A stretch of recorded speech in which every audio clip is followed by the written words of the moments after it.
Hello,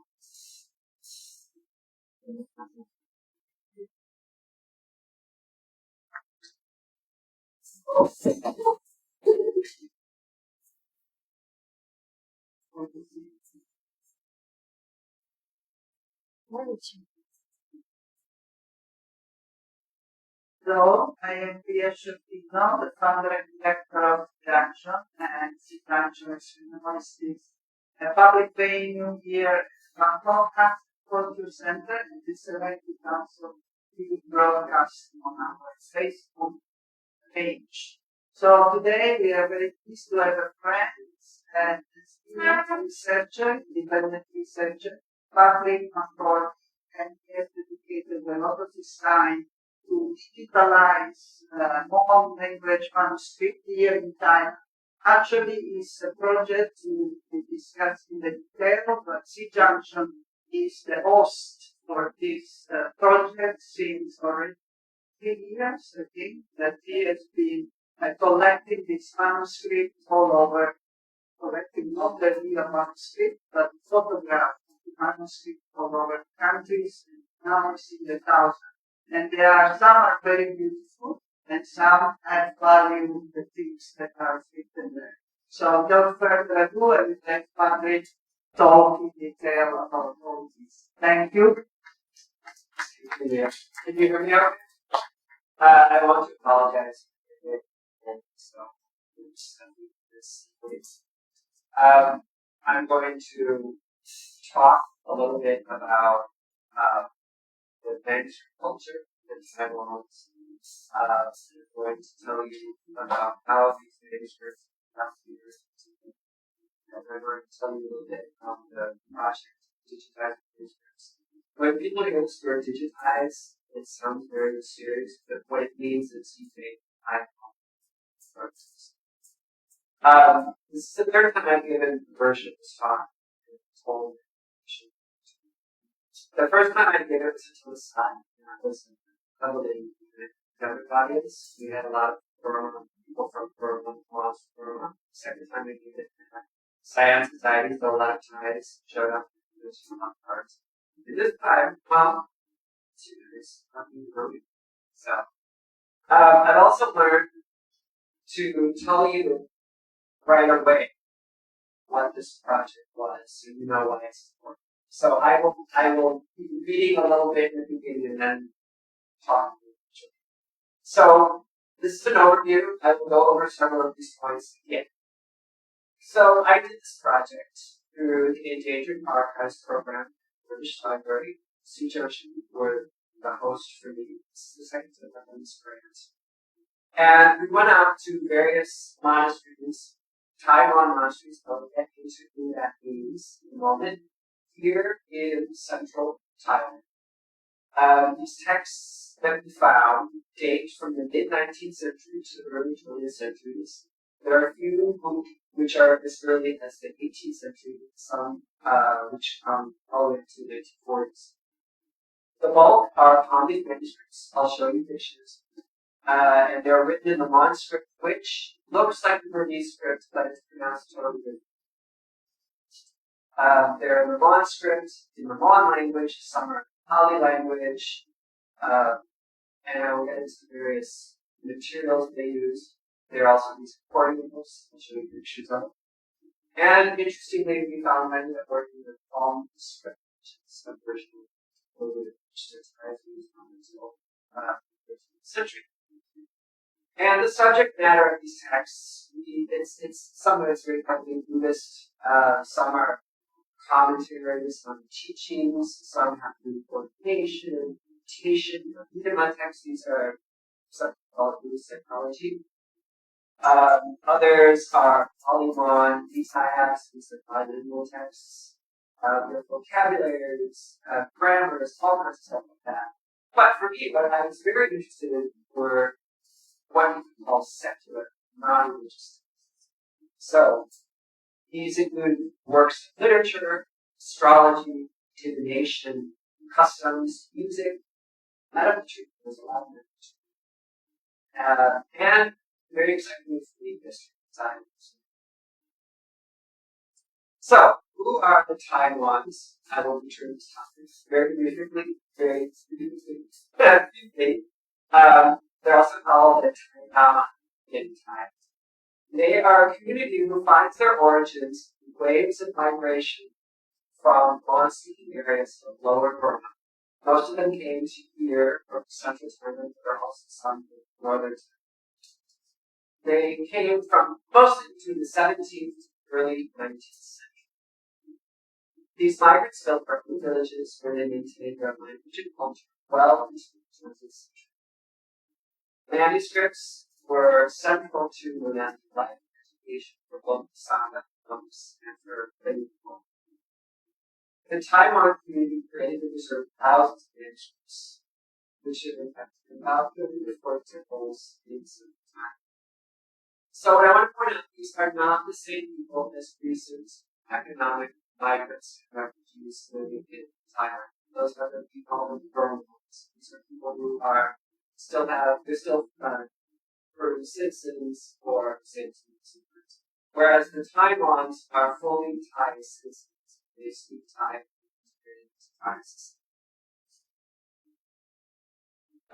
today in the Taiwan community has become highly sophisticated into culture, and there's several reasons for this, which I'll get to in a minute. The most important thing today to keep in mind when I talk about these manuscripts is that really only people over 60 or 70 can speak them. And indeed, many old people, it's their first language. Lots of some of these villages, but very, very people among the Taiwanese who read these manuscripts. So, why is this important? Why should I take a second? First, this project that I've completed. It is the first and the largest cache of Mon-language materials that have been digitized and put up online. So, I was to include the URL here, but there is something go to the PHP website, you'll see students digitized projects that you can find these manuscripts up online. And so this is a major development for the scholarship movement itself. And also importantly, it begins the slow process of reconnecting Mon people with their own mostly in Burma. Second, what's really important is there's a number of texts that now have digitized that don't exist in Burma. And I'll get back to this in a minute, but we kind of know pretty much what's in Burma exists in Burma. There's a lot of stuff, a lot of material here in Thailand which doesn't exist in Burma. And third, what's really important about this is this is the first time that Mon-language materials have been digitized using high quality equipment. And I just want to recognize there have been other projects in the past, and they did the best they could at the time, the resources, the technology that they had. It's just now, in the past 6, 5, 10 years, where we can get really good cameras, people have really been trained in how to do this sort of work. Alright, and I just want to make clear who I am. I've had people say things like, you don't need that stuff, do you? Yes, so, I've myself been working on Burma since the 1990s. I lived in Burma for 16 years. I read and write Burmese Thai. I can read and write Mon, but there's some Mons. So I just want you to know what I'm talking about. Alright, so I'm going to go a little bit more in detail on some of these I was just telling you about. I recognize not everyone knows who I'm talking about when we talk about these people called Mons. So Mons are a low-end people in mainland Southeast Asia. When we think about modern history today of Southeast Asia, we think of the Mons as being one of the first peoples who were here. They have a very ancient civilization. The earliest records of the Mon language appear in the 6th century AD, and they appear here, and modern history writing says that Mons were central to the spread of what we now call Theravada Buddhism. And this is a story that's enshrined in the national histories of both Burma and Thailand. So the Mons are culturally the lowland people. This is sometimes important because they're minority. They're minority, so they can still try. They living out in the hills. That's not what Mons are. They grow like rice. They live in villages. They have historic kingdoms. And when we talk about the Mon-language in Thailand, we understand this as foreign scholars, and also they understand themselves. People have a strong historical connection with Burma. So today, there's a substantial community of Mon speakers still today in Lower Burma. Around this area, it's Mon State, and you find speakers actually intermingled with the speakers of other languages from the south, and historically also up until about the 19th century lived over here in the Delta. So there's estimates that maybe about 1 million Mons in Burma. Most speak Mon, but not all. And it also important to remember is in Burma, there's a substantial number of people that are literate in Mon.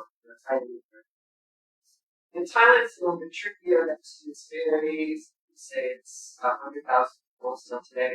Other people say it's a much larger number of people who have some ethnic connection. And also, I also want to say something here that sometimes they can understand.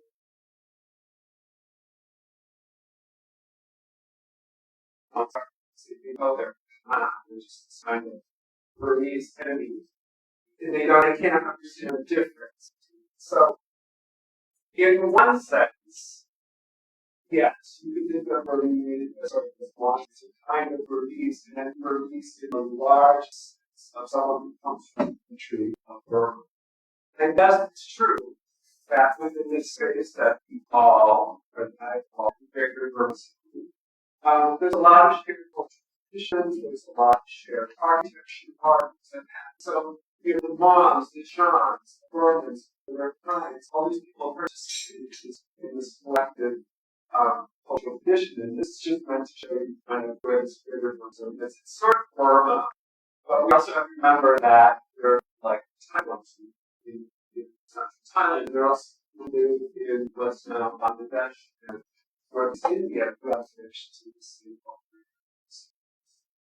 On the other, as a language, Mon is completely different from Burmese. It's not related to shared alphabet, but it's not related to the same. So, technically, Mon is related to Cambodian, their language, it's also related to Vietnamese, whereas the Burmese language is really distantly Tibetan and languages like the Korean languages, Chin languages, Chin.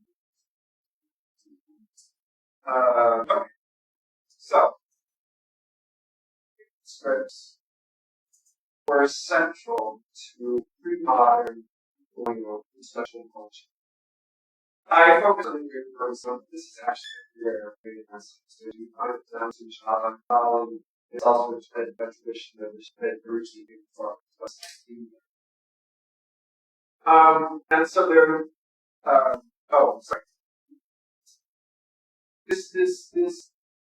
these objects, these manuscripts, this place, the monastery is always connected to religion. So there's this association with temples, monks, and manuscripts. And also manuscripts. This is the bit about education.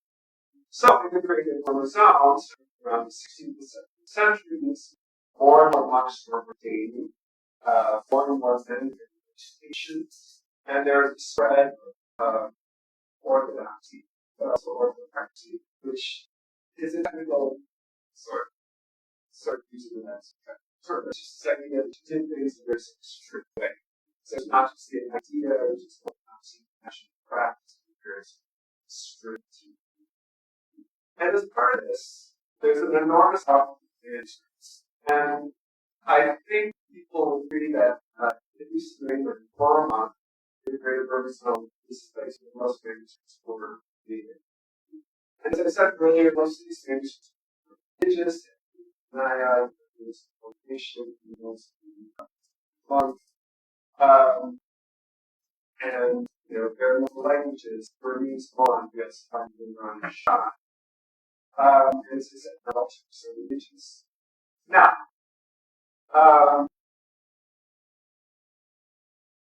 sorry, this is the stuff I like.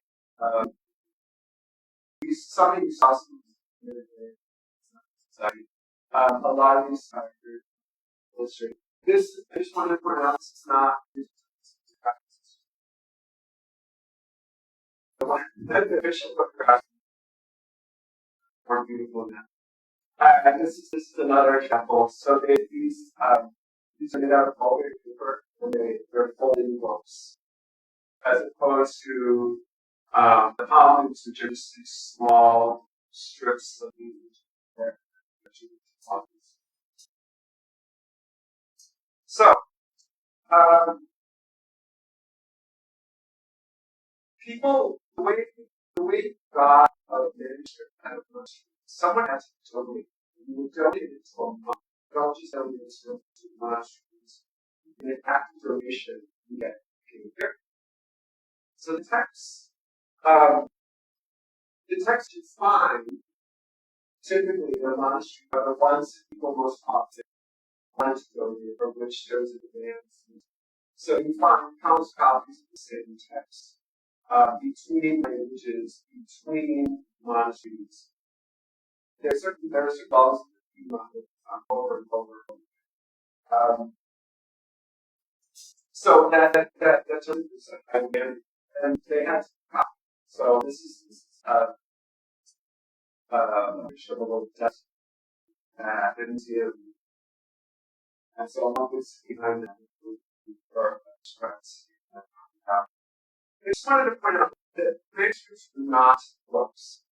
Each manuscript is copied out by they're not written. There's always a possibility for error or change, so this sort of thing. And each manuscript needs a donors. There's no labor at the time. And each one needs a scribe.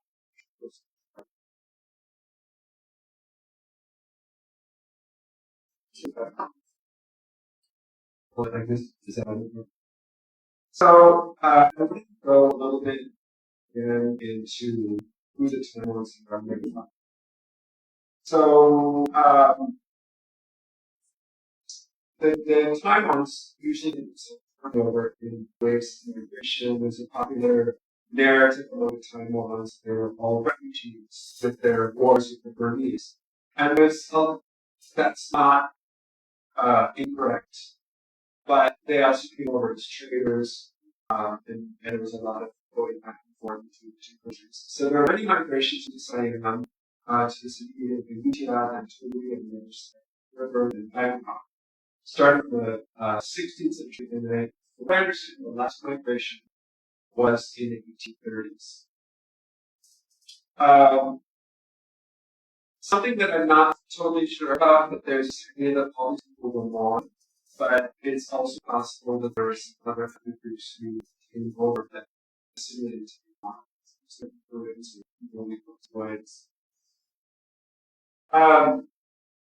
so the majority of the time that people some of them were British influences. Thailand and Switzerland, Rosalia, Latvia, and Junction. And these are also the same areas where we find most manuscripts. From what I understand, the Thai court encouraged people to settle in the basin of the Chaldean River, which up until the 19th century, maybe even the early 20th century, was heavily forested in some places. And the idea was you get these people to come in, farming, and then they create tax revenue. So they were bringing land to production. So I just have some random pictures of riverside communities that illustrate peaceful, tranquil development. I do one of the community observers that did in Chennai was a woman who told me that she used to go teach I believe we're familiar with them every day. Where was it? So most people were farmers, other people were specialists, like people in pottery or the languages were Bangkok. And some people were also associated with the palace, and we hear sometimes about Mon royalty. And it's very interesting to me because in Burma, nobody talks about royalty. The Burmese don't talk about the royalty, who wants to talk about the royalty. But in Thailand, the Taiwans talk about their royalty. And there's this man called Jordan, or who's also later called Moderator, who was known for serving the Thai crown, and he was given various titles. And the Thai Mons also had a special role in the Navy and the defense of the city. So there was these forts where the Thai Mons helped to protect the city, and people probably know people came up with one at the time.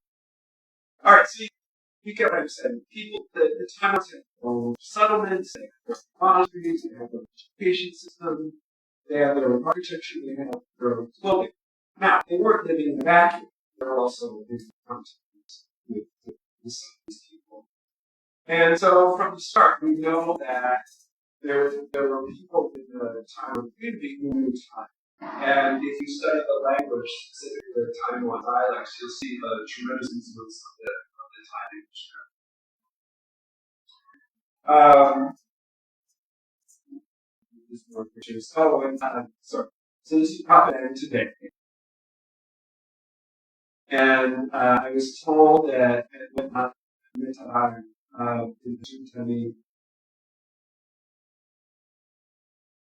or covered with the time that the ability to travel. And sorry, this is so small, but this just gives you a bit of an impression. We're over here. These are some of the rivers and some of the sites along the rivers canals where you typically find these two villages.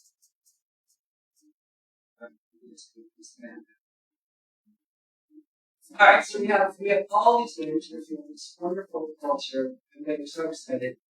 But then everything changed during the 20th century. So starting around the 1930s, and especially the 1940s, several changes happened in Thai law and ideology. The government gradually tried to assert more control over people and wanted to encourage education.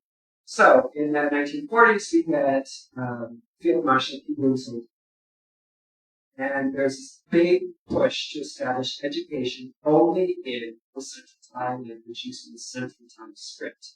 This may have been aimed at the Chinese, it may have been aimed at the Malays and stuff, but in fact,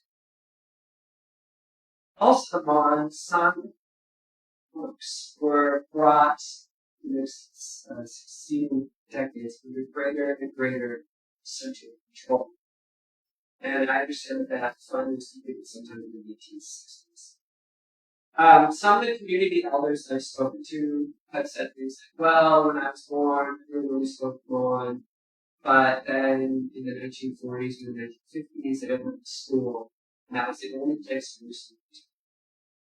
And I started to be born. So what happened, just in terms of the language, is Mon became an oral language, which means people no longer learn to write.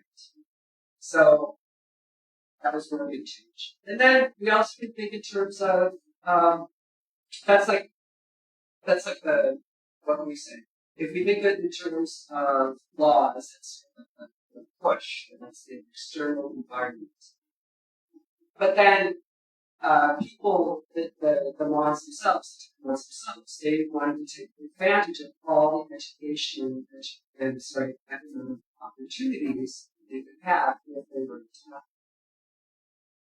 So, over the following decades, the Thai Mons got more and more pulled into mainstream society. And remember, they're living very close. So I understand that up until the very early 1980s, there were still schools that truly held out that everybody started receiving more. But when they finally created the healthy roads in the 1980s. So, what this means is that the Taiwan state were divorced from their own research. And that's why these manuscripts are such in this position. And I want to say a few things. Interesting situation in Burma at the time. Something that people forget, if you just think of what was going on in Burma during the 20th century and also now, is that up until the 1960s, Burma was actually more developed and richer. It was only with the Navy government taking over in 1964 that Burma really started to stagnate and start to do it. And that's really, I think, when the two communities, the Thai Mon and Burma Mon, they really started to be apart. We have to remember that today, Burma remains such a more intellectual and cultural production. So there's a strange dynamic sometimes because, and if I can be sort of a little bit blunt here, maybe a lot of times we see Burmese as a bit lower class or a little bit wild, a little bit uneducated. But the fact remains that in terms of the dynamic between the Thai ones and Burma ones, there's this recognition that in Burma there's more cultural production, there's more vitality. Probably since around the year 2000, maybe the 1990s in Thailand, there's been a change. The threat is over now, so the threat in the sense, 25% just sensitive that Chinese and Malays as triggers, but the Mons would have some other affiliation other than Thailand. So it's okay to be Mon, it's okay to be Chinese, you can celebrate these things. But what you get is a celebration of snacks and dances and costumes and like you see a decorative manuscript and examples. Okay, so like this. For someone from Burma, this looks a little bit funny. And the point is it's not really designed to be read, it's just to show that it has a connection to one. So you'll often find the stuff to the spell or it's very easy. Yeah, this one in particular is very hard to do. It's very this. That's what I'm talking about. Like I said,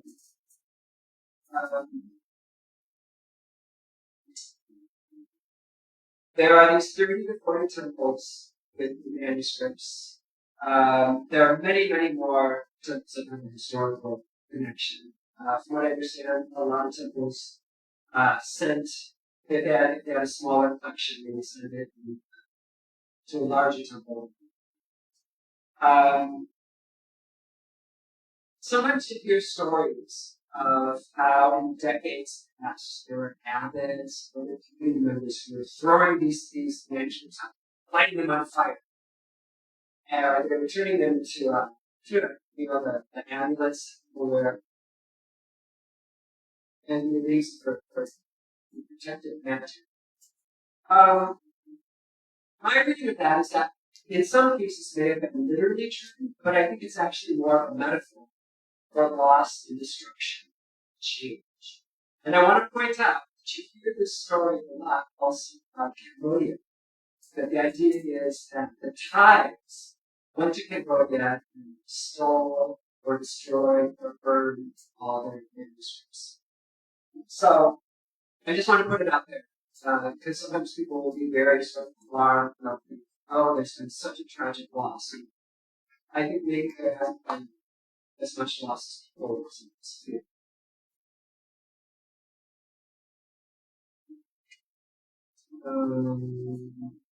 I would say the thing that's a little bit challenging is I've come across the idea among some Taiwanese who no longer can read these manuscripts. They have a lot of ideas about what these manuscripts are.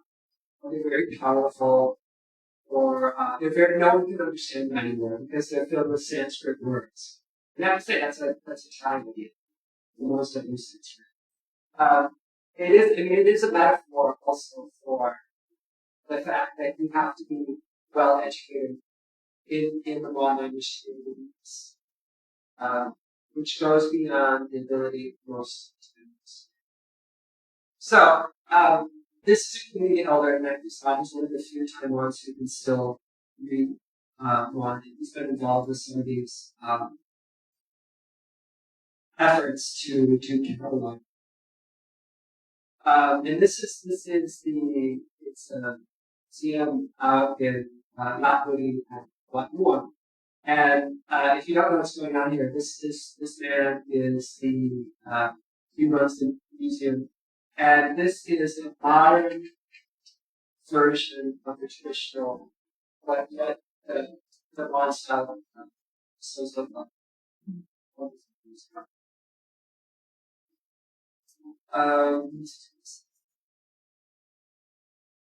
So something I just wanted to point out again is that there's a lot of materials here in Thailand which they don't have in Europe.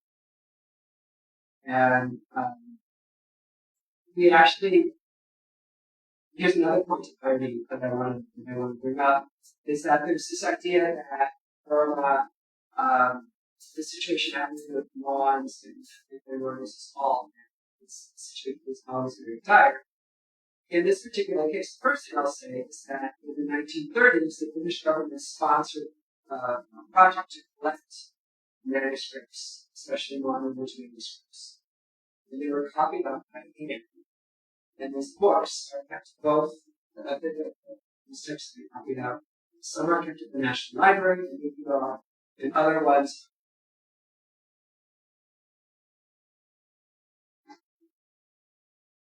that the more reading of that. This is just something to show you.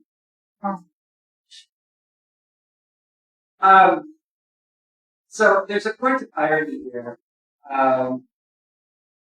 Despite the real challenges of the burdens of government, the policies, and especially since we were talking in Mon, we have to remember that the Mon language is alive in Burma.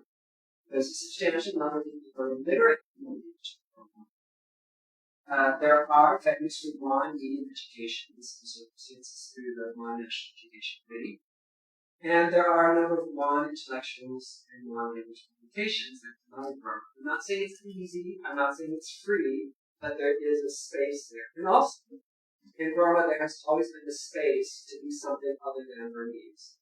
You can be, it's very common, sometimes I'm Mon, I'm Shan, I'm Chin, and it's just how it is. Where in Thailand, that was a real problem.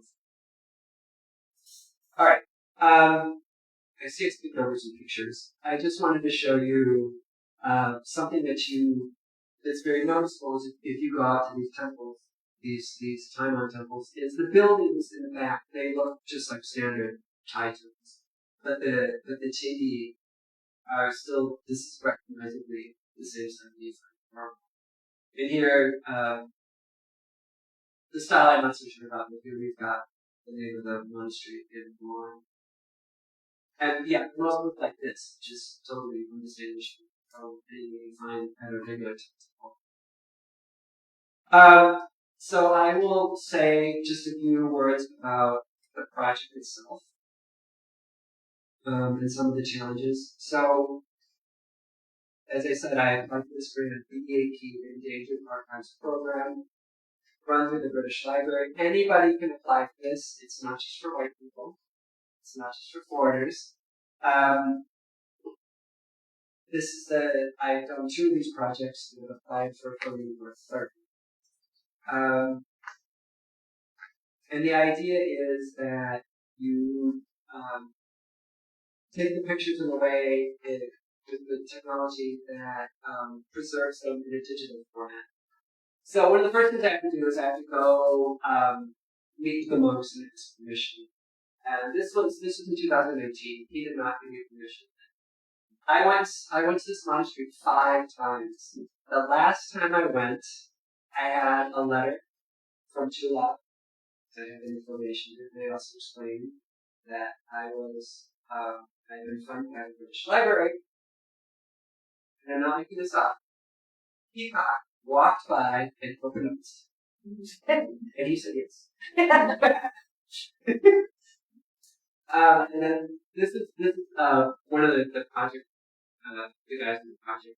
He's my driver, but also project director. He also did some stuff. This is at another temple. This is a Black Panther Island. You have to do lots of culture days and good things like that.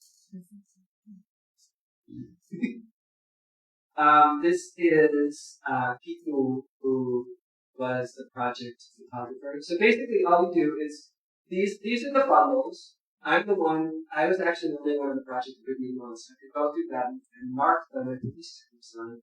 I handed it to people, and then he had this whole setup. And he has to take the pictures through a on that top. Yeah. You have to set everything up just right with the lights, and you have to make sure you're not getting interference with sunlight. And this is typically what they look like when you get there. There's no tags, there's no catalog. This one, yeah, sometimes the bundles will get cheaper. We replace the wrappers. There's some are this template was okay, but some of the other ones they've been eaten by insects, rats, or cats. Uh-oh.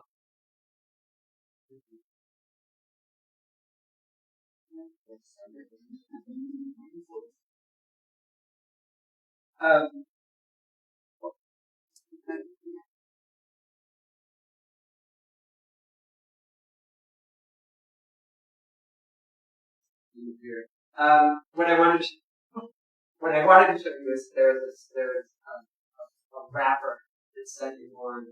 All these are old and useless, cannot be read anymore. But I still wrote through those. Yeah, some of it would be moldy. Now this one, I'm just going to continue. So again, with utmost respect to other organizations that have worked in Thailand, one local organization went out actually with a time to something, and they went through and they cataloged everything. And it's really beautifully wrapped, and it was all clean, and they have beautiful textiles. But the labels are only in Thai. Now think about this. The Thais can't read it, and the Mons who promote in Burma can't read Thai. So this is a difficult situation. And I wanted to show you, this is an actual digitized photo. This is what they end up looking like. This is, it's obviously a much higher resolution than this. But this is sort of the layout. We got better at it. We stopped doing 2 leaves. We do 1 leaf now. We always have to do this for color, just using that. Oh, and so, yes. So some of the wrappers do like this. All to the right, and then you need to throw out yoga and some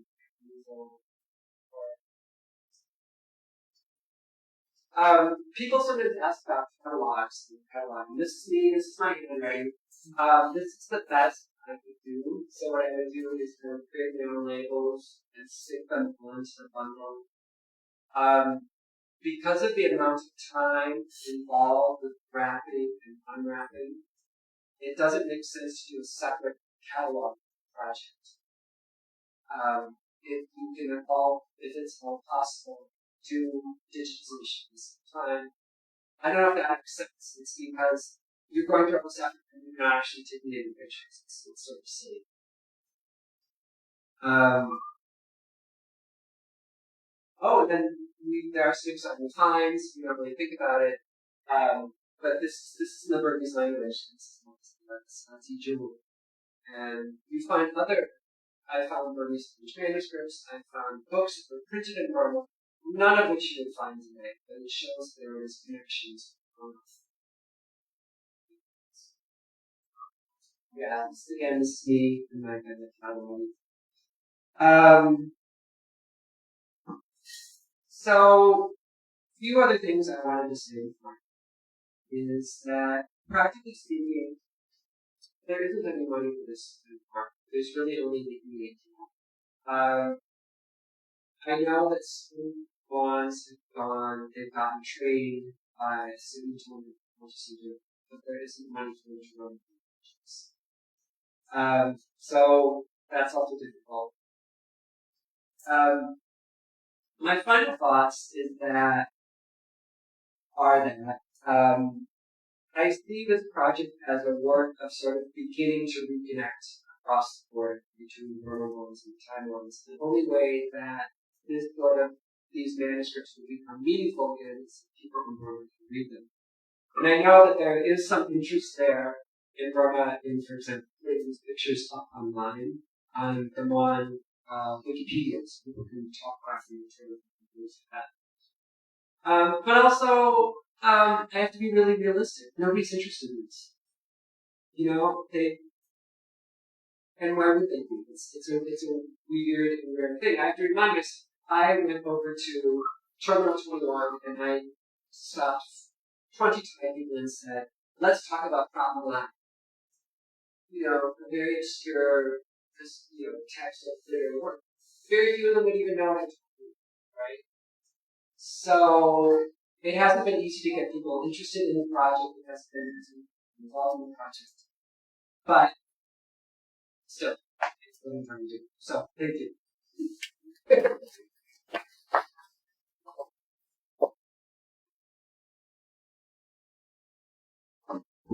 Quite interesting, even not at all interested in manuscript generally, but I think we got a lot of interesting. Do anyone want to make comments or questions about what public has told?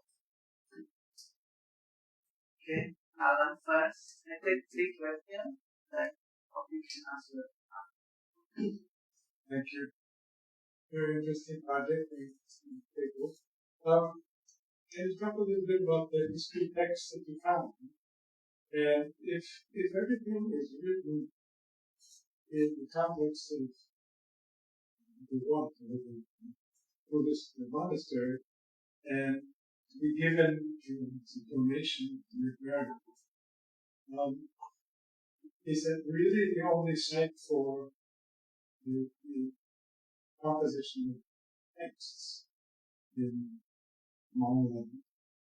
And were there no secular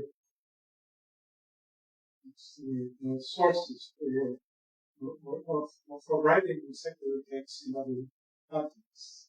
You wouldn't expect history texts in the monastery, would you? Expect religious divination, scholarly lessons. History is more to do with the state, and to do with the organization of the polity. And although you said the Thais emphasize kingdoms and the Mao's and Burmese do not, there were such things. Well, I said there's an emphasis in Thailand on royalty. I suppose it's different. Kings and royalty. There were kings and there were leaders, and were they also commissioning texts? And would those fall outside of this project because you're all the different things that we find in monasteries? So that's my first question. I'll save it for later for another project. So, another question? The next question. DJ Metcalf.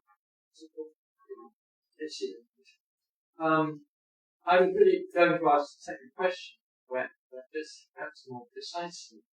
Do you have any estimate of how many of the manuscripts are historical fiction?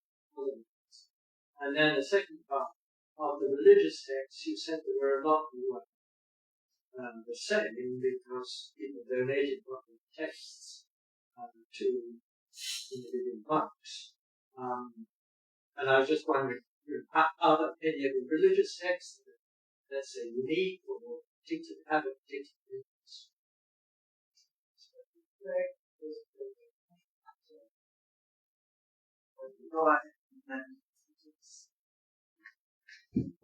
All right. So to get to Alan's question first, I will go in reverse order.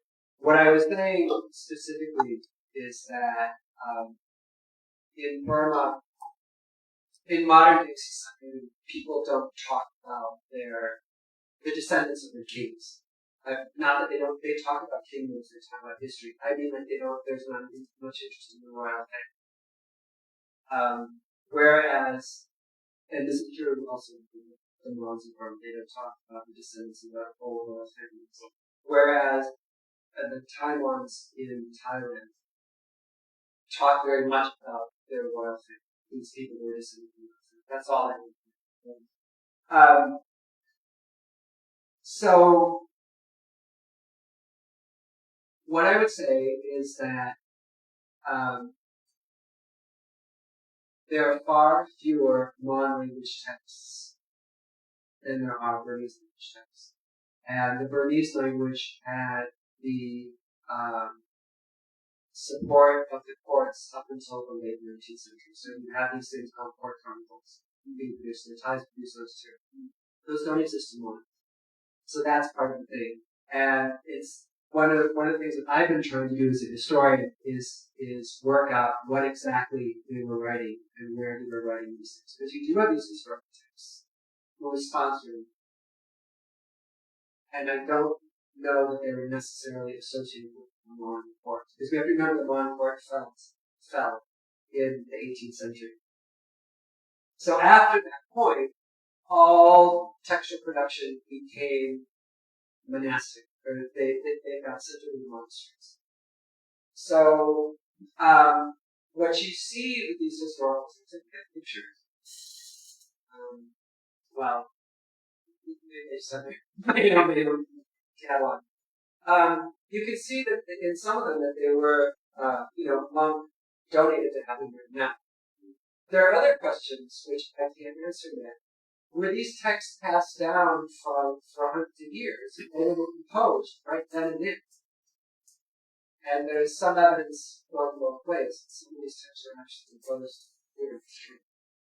It's all in the language.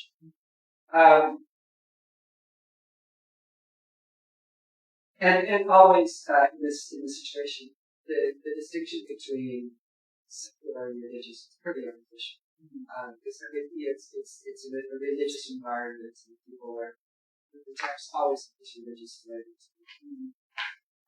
Does that more or less answer what you the first part? What are the words that you find that focus on this? So a lot of these are histories of pagodas, the founders of pagodas, they're relics. Some of them, how these two Mon merchants got pair of relics from Sri Lanka. There's that kind of thing, and along the way they'll tell you like founding the city or something. And then there are some which actually talk about places and flights with in Burma. Then you also have the was it instruments? Because they're not necessarily context in the situation. And to get to the second question, I would say that 80% of the text, 75-80% of the texts are religious, and then the rest are quote unquote not religious. And then historical texts, like I typically find one bundle out of hundreds that have manuscripts. There's tiny manuscripts.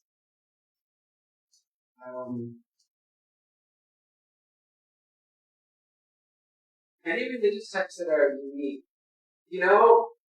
I'm not enough of a religious scholar, or not a religious, to really answer that. But I can tell you something interesting that I've observed. From what I've learned, Thai monks today don't really study the Vedamana. nearly to the extent that they do in Burma.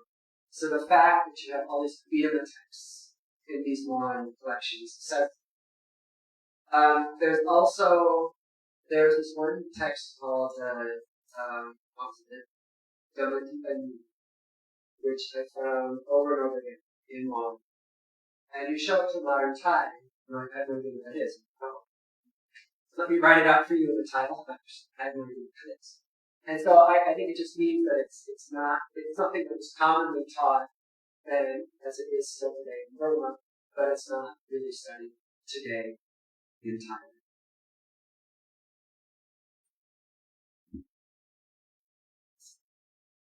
Okay, the other side, any question? This side? You and send me. These things are all going to be available on the action. So, who reads them? Who do you hope to read them? What do you hope to come up with the reading of this? Will people do the cataloging that you say is not practical to do as a project? People catalog them after they've already been digitized? Or some sort of guide to the non-manuscripts that you collected? Yes.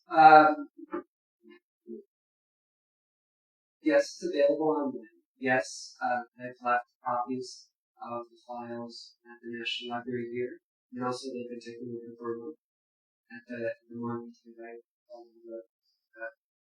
it's not online. The only place they're searchable and available online is the British Library website, which sounds really simple, but it's extremely expensive. It's why it's only really, like, from what I understand, no Thai institution costs money to have high resolution photographs online searchable. You can go to the National Library and read that argument, but you can't get them anymore. Who will look at them? The word's still getting out. I don't know. I have been in close contact with people in the Burma Mon network and Thai Mon networks. One thing to keep in mind is that it's not easy for people, even Thai Mons themselves, to learn Mon. So it's not like there's a new generation coming up who's learning to study them. My personal story is that when I found this giant bundle of history manuscripts, I had no one to tell, because I thought, who are my colleagues here? In Thailand, nobody reads Mon. In Burma, we have the Burma Mons who could read them, but they're mostly not interested. We have the old generation of Burmese scholars who were interested in Mon, but they didn't read them, if that's making sense. And in overseas, there's 4 of us, and they're not historians. So this is like my little pet project. So there's that. What was it in the US? Well, I would hope eventually that Burma Mons themselves would get interested enough to start reading some of this stuff, and there's still stuff is still printed. People print small books, they print magazines. You might find that there's one monk in Mon State who's very active in publishing old manuscripts and small booklets. Maybe something like that. I don't know if people are still reading this. That was the thing. It was all uncensored. It was all uncensored. It was all. It didn't go through the official channels. Okay, so I will ask our 2 things. One about technical, the panels, to say there is a law about emphasis in the secular, or you will consider secular religions, consider. So, but I would like to know more about what is in this medical. We actually some way we are doing, as you know, is it similar or something? Yes, it's very similar.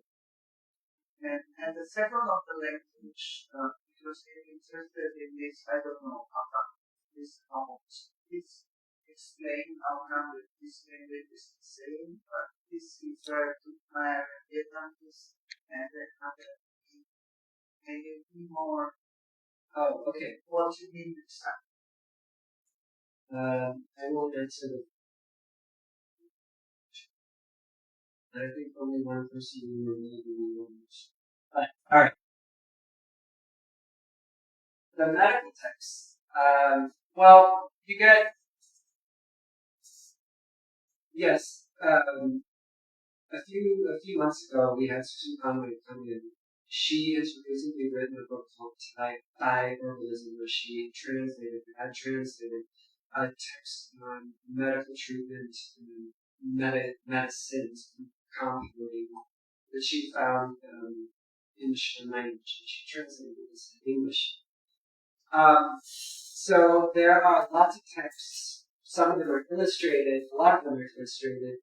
You know, if you fall asleep at such a time, it indicates that you have this illness.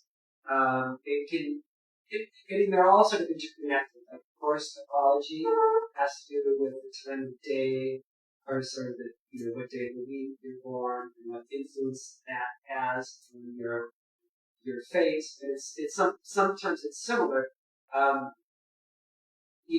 What various influences have on your health, how to treat various health problems. There are recipes, things like that. There's so many that all we were doing was taking pictures. I didn't go through any of them very carefully. A lot of the Spotify folding recording books have illustrations of medical treatment and things like that. Does that more or less answer your question? Yes. Okay. So together language. All I wanted to say is that when I show people pictures of like this, they're like, "Oh, it's Burmese," because it looks very similar to Burmese. It doesn't matter. You don't have to be an expert. You can see, you see the family resemblance. What I'm saying is, despite the fact that when you write it down, it looks similar, the two languages are completely unrelated. So just like if I use the Roman script to write English and use it to write Italian, the same letter has different pronunciations. It's the same. So all I was saying is that the Burmese language is related to all these Chinese, Tibetans, and that, whereas the Mon language is related to Cambodian and to Vietnamese. And so it's basic vocabulary is they're common. Yeah.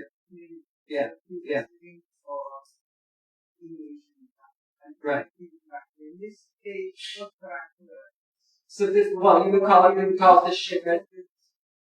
Something else. The question. So if you call this the Burmese script, that's the word people use now. I call it the Burmese in their script, but it's complicated. So you call it the Burmese Mon script.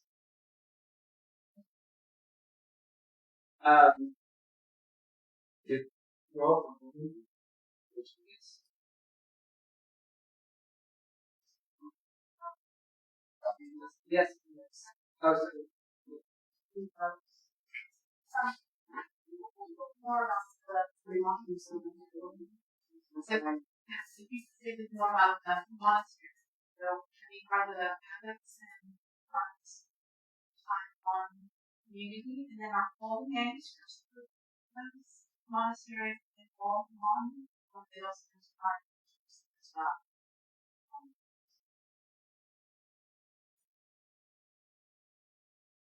That's a very good question. So the temples we went to, these are temples which still are considered Thai. So all the habits and the lay people are Thai. There are temples which have now switched, and they've just become Thai temples. They obviously have been manuscripts. This abbot is he's probably about my age, so 50s, he doesn't speak. So, the majority of material is either going to be, it'll be in the Mon script, maybe in Pali, maybe in Mon's combination. There's typically 10 to 20% that's in Mon script. So it's typically either in Pali or Thai. that's written in this Cambodian language. And Thai, not a lot. We found some of the Butterfly and some of the medical texts.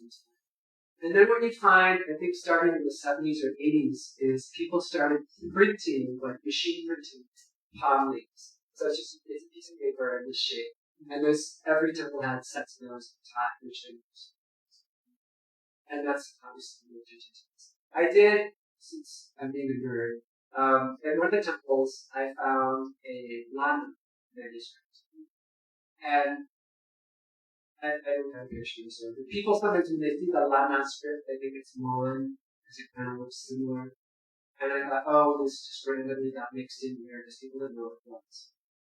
But actually, I found out that there was a Lama community of refugees who were not slaves, were slaves, captive slaves who'd been settled near this long temple. And it was apparently active, and they were creating these manuscripts, and now it's gone. Nobody knows what this stuff is, it doesn't exist anymore, but it was up into the early 20th century producing manuscripts, and there still were people who read and spoke the Lama language. Can I just follow up with the project? Some of the habits were a little bit interesting. I think there's a interest in reviving at least the ability to read off among the community. I think, you have to emphasize it. Okay, I didn't, that one habit was maybe a little bit hard to persuade, shall we say. But most of the guides were very kind, very accommodating, they see forms, and actually it's kind of a problem because you have more permission than you could possibly do even to get funding. And people generally have positive evaluation of them. But I think there's a very realistic assessment that learning Mon to the degree that they would be able to read this stuff is beyond possible. There's just nothing in place. The people we're talking about are native speakers of Thai. And so you would have to put in place not only, and it's not just, this is way beyond basic conversation. If they have primary schools where they're teaching young Thailand kids to say, and that's not enough. You've got to be able to read this complicated stuff. And I think then we get into the territory of why. These are texts that came out of a lineage that's no longer functioning here. We need to know Thai texts. We need to know, and we need to know that the texts, that those particular texts are useful in the Thai system. We're not going to study a bunch of stuff that has no application for the advancement of the That's my reading. So then with just I'm just curious about the overall community themselves. Then is there and also this increasing process of assimilation where they're starting to refer to themselves like firms used to be here, increasingly refer to themselves as Thai. And the long way on that. Well, it's complicated. So I said that one of the terms is Thai Raman, and Raman is actually related to the word Ramanya, and the idea is Ramanya is reminding, and that was the original form of the word Mon in time in Mon language became Mon. But a fancy version of saying the name is Ramanya. So when people create that label, they're clearly emphasizing that they're Thai first, but their flavor of Thai that is Mon. Now, if I've talked to community elders who said in the 60s or 70s, this one man would come. I would go to the office and, all my colleagues were Thai. And then I go to the funeral, I'm like, oh, you're here. And they were at Taiwan funerals. Oh, you're here. I didn't know. They had all hidden information because at that time it wasn't okay to be something other than Thai. And so I think that really changed a lot. that what I mean is that encouraged a lot of people to think of themselves versus time. And like I said, it's there have been whole times in Thai history in movements. So it's where it's not okay to use anything other than time. And I think what I hear people say now is if you go out to these temples, you go out to these communities, people say, oh no, I'm wrong. Right? But it's when you're sort of walking around and you meet Thai people, and they may or may not say that they actually have more ancestry, but they did these time first. So I think that kind of gives you a flavor of the context.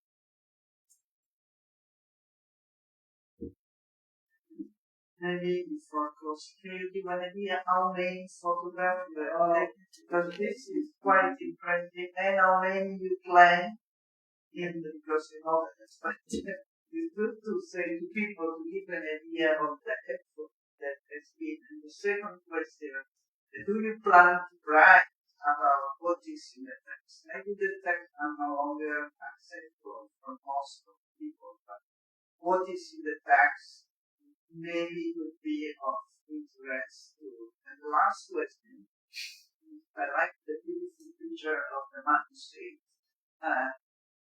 Any plan to do something with those pictures? I mean, with the visual of manuscript, profitable book or something.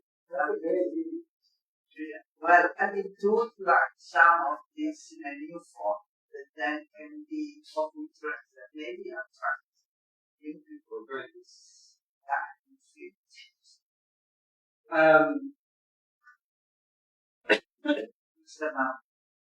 We took probably about 40,000 pictures. And I have to emphasize it's just a fraction. So that was probably about 2,000 items. So like, not bundles of text, shall we say.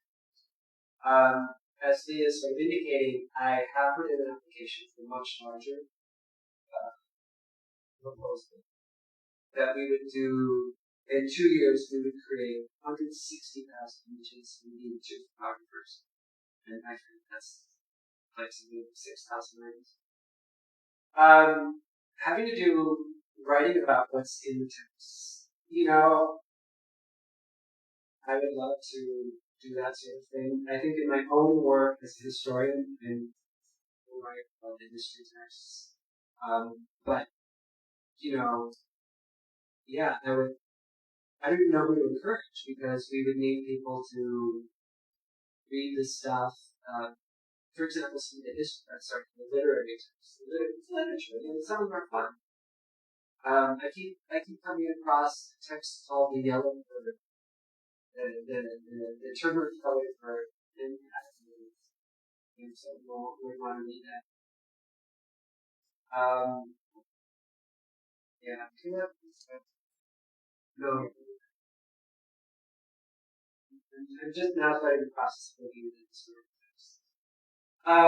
And as Leah sort of alluded to, when Susan Conway came here and she showed me this, she showed us that she translated this book, I was like, maybe what the world needs is not some fusty academic study, but we could also get like a coffee table book. Because I think, specifically referring to Susan, I think in Burma, a lot of Shan people were really excited that she wrote a book about them. It didn't matter if it wasn't extremely accurate, but it was, you know, it's something in English, it was about them, it was exciting, it was something they could show people.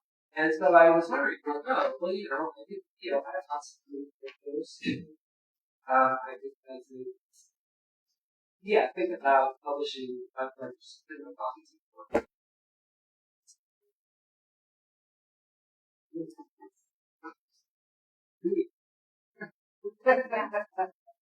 Yeah, the question from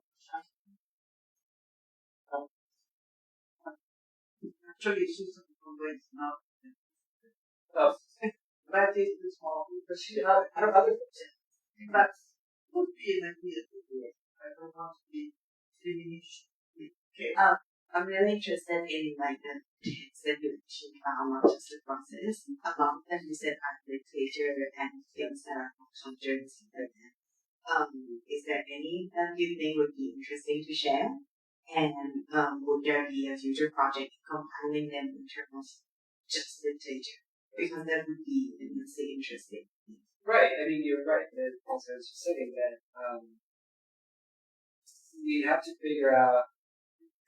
We have to encourage people, because it's got to involve translation, right?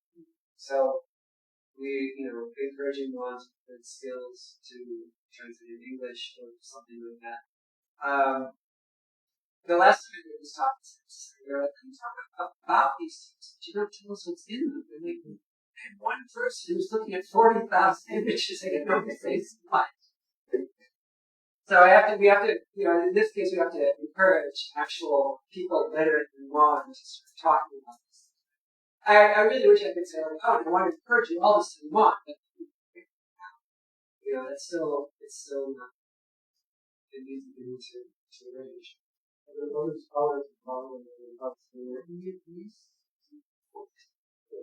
There's a Japanese guy, there's a Swiss guy, there's a German guy, and there's an American guy.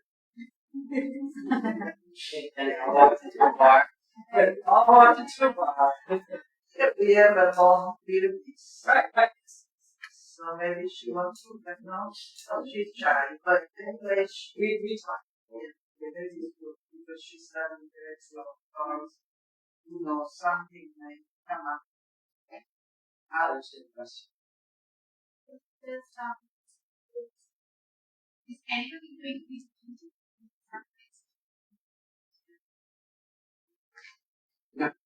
Oh, you mean people who actually do Right. it? We find people in the along the time community who are still doing any sort of format thinking. The reason I asked is the person runs the English history along, which is about preserving things that people their techniques that people are using to produce things. And one of the things that I do began is that I try to just doing something that is next time I'm fire. Sorry, next time I'm fire. Things. Right. So we can example of that endangered technologies or tendencies parts of Vietnamese results. But I can see somebody who's doing something like that in a grant with that. From what I've seen, this is all completely dead. There's a chance that actually, Alex, now that you say it, that these were these were Mon painters. They got ties to come and do the paintings. I don't know, but that's also a possibility. But from what I understand, this entire tradition is it's dead. It's not even it's generations.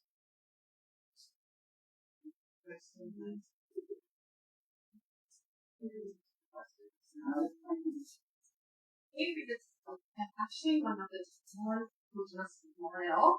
And the reason for also like listen is you said that you also found manuscripts on music that was developed in like small project that we want students that working has to in other Thailand. I don't think that we have found anything that's related to music. So I like to know about the music manuscripts in the past. So there's a Burmese woman dancer whose name just flew out of my head, but she was very excited when I told her I had found this manuscript. And I have to tell you, it's not what you think it is. Because there's no notation of the music. You don't know what the melodies are like. It's basically a book about lyrics. So it doesn't tell you what the music is. It doesn't tell you about the performance. So it's just in a sense it's literary text. It's just it gives you the words of songs. So that's it's both exciting and disappointing. Because I before you all came, I was studying Japan Mon, which I love, and it's they call it the Mon time ensemble, and there's this entire conversation about is it Mon or not? Because in Burma they listen to it and they're like, that's not our music. And Thais would listen to it like, that's not Thai. So what exactly is it? And you can hear in some aspects of it, you can hear connections with the music of Burma, which is extremely rare. So what happens is stuff, as Bryce would say, it creolizes these forms of culture, music, whatever. They come over to, for example, Thailand, and they become something new, which is neither the same as what was in the whole country, and is also not the same as the street culture. I love to talk about it. It's good that she's on the Mon-language 30 miles. 3 minutes. So let's hope we continue, which I'm able to be able to. I think this is a promising note to conclude this session. There is some hope. Steve will revitalize this culture with the moment. It's a feeling, so compliment to Patrick for the presentation as well as the